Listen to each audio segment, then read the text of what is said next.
Halo adik-adik, bertemu lagi bersama Miss iSmart Batu Jajar. Hari ini kita akan belajar mengenai pecahan campuran. Didengar dan diperhatikan ya adik-adik. Selamat belajar. Pada materi sebelumnya, kita telah mempelajari bagaimana cara mengubah pecahan campuran menjadi pecahan biasa. Pada materi ini, kita akan belajar mengubah pecahan biasa menjadi pecahan campuran. Untuk mengubah pecahan biasa menjadi pecahan campuran, hal yang harus diperhatikan yaitu pembilangnya harus lebih besar daripada penyebutnya.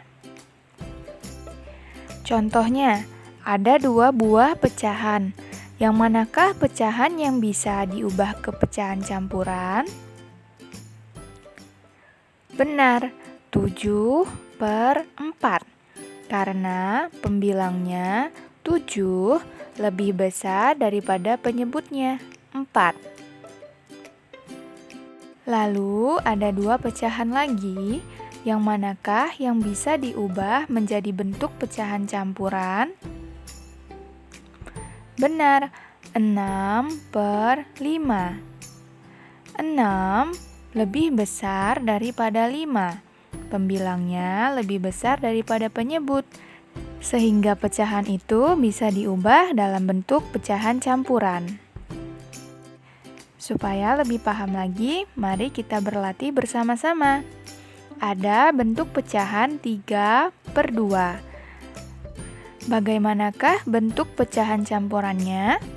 Untuk mengubah pecahan biasa menjadi pecahan campuran dapat dilakukan dengan 2 cara. Yang pertama dengan menggunakan pembagian bersusun ke bawah atau porogapit. Dan yang kedua dengan cara pengurangan berulang hingga pembilangnya tidak bisa dikurangkan lagi.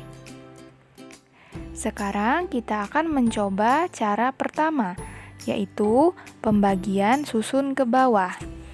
3/2, artinya 3 dibagi 2. 2 dikali berapakah yang hasilnya mendekati 3? Dikali 1. 1 kita letakkan di atas, kemudian kita kalikan 1 dengan 2. 2. Lalu kita kurangkan. 3 dikurang 2, 1. 1 tidak bisa lagi dibagi dengan 2, sehingga 1 kita anggap sebagai sisa. Lalu, hasil pembaginya yaitu 1 dijadikan sebagai bilangan bulat. Kita letakkan di bagian depan, 1. Lalu, sisanya kita jadikan sebagai pembilang. 1, dan untuk penyebutnya tetap sama, yaitu 2. Sehingga 3/2 bentuk pecahan campurannya menjadi 1/2. Sedangkan untuk cara kedua, yaitu menggunakan pengurangan berulang. 3/2 artinya 3 dibagi 2. 3 kita kurangkan dengan 2 hingga hasilnya tidak bisa dikurang lagi. 3 dikurang 2, 1. 1 tidak bisa dikurang lagi dengan 2, sehingga kita hitung berapa banyak pengurangan 2 yang dilakukan. 1 kali. Lalu sisanya 1. 1 kita tulis sebagai bilangan bulat. Di depan 1. 1 sisa kita tulis sebagai pembilang. 1/2. Sehingga hasilnya tetap sama, yaitu 1/2. Soal selanjutnya, ada 13/4. Bagaimanakah bentuk pecahan campurannya? Kita akan menggunakan pembagian susun ke bawah. 13/4 artinya 13 dibagi 4. 4 dikali berapa supaya hasilnya mendekati 13? Dikali 3. 3 kita letakkan di bagian atas. Kemudian 3 kita kalikan dengan 4. 3 dikali 4, 12. kita tulis di bagian bawah 13. Kemudian kita kurangkan. 3 dikurang 2, 1. 1 dikurang 1, habis. Sehingga sisanya yaitu 1. Hasil pembagi ditulis sebagai bilangan bulat. 3. Kemudian sisanya kita tulis sebagai pembilang. 1 per penyebutnya yaitu 4. Sehingga hasilnya menjadi 3, 1 per 4. Sekarang kita coba cara yang kedua dengan pengurangan berulang. 13 dibagi 4, 13 dikurang 4. 13 dikurang 4, 9.